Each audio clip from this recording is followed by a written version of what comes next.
So what we have here is a replacement case for AirPods. You can get all kinds of different the generations, so make sure you get the right one. But I'm just going to kind of show you that these, I got the regular AirPods in here. This case is fine at the moment, but I want to show you how this one acts, kind of show you that they're going to act the same way. Okay, so this is what it looks like right out of the box. It's going to come with some instructions too.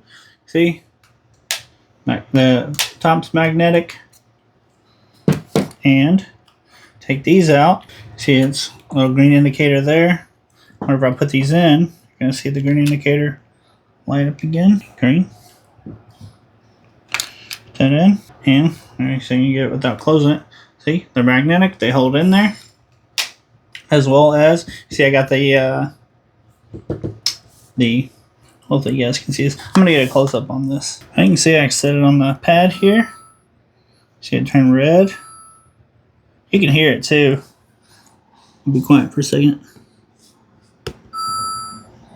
See, it makes a little indicator and it turns red, letting you know that it's charging. And it's also, you can charge it with a USB-C as well. So yeah, that's pretty much it for this case. If you were wondering, will they work with my AirPods? As far as I can tell, they're working exactly like the case that came with it works. So, I'm Jace. I'll see you next time.